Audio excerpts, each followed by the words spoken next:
Bu, untuk terdakwa Suhartono, pelaku penculikan divonis berapa tahun tadi, Bu? Divonis 5 tahun 3 bulan. Tuntutan sebelumnya? 7 tahun. Jadi kalau menanggapi kurangnya vonis tersebut gimana, Bu, kita selaku kuasa hukum? Kalau kita sudah datang ke rumahnya si terdakwa ini sudah belum pernah kedapatan, tapi sudah banyak sering kejadian di kampung-kampung, tapi bukan penculikan. Oke. Berdasarkan pengakuan terdakwa sendiri, tujuan penculikan itu apa, Bu? Sebenarnya dia ingin untuk Tebusan? uang, Minta tebusan uang. tebusan uang Berapa jumlahnya, Bu? 100 juta, 100 juta. tapi dia nggak mengakui. Dia mengaku itu.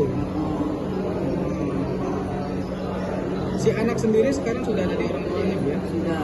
Kondisi psikisnya sekarang ada sih. Bu, ini apa?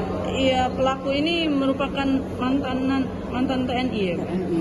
Pejabat TNI, Bu, ya? Dan cuma setahun dari TNI. Cuma setahun. Tapi dari TNI itu sering Ada masalah macam. juga.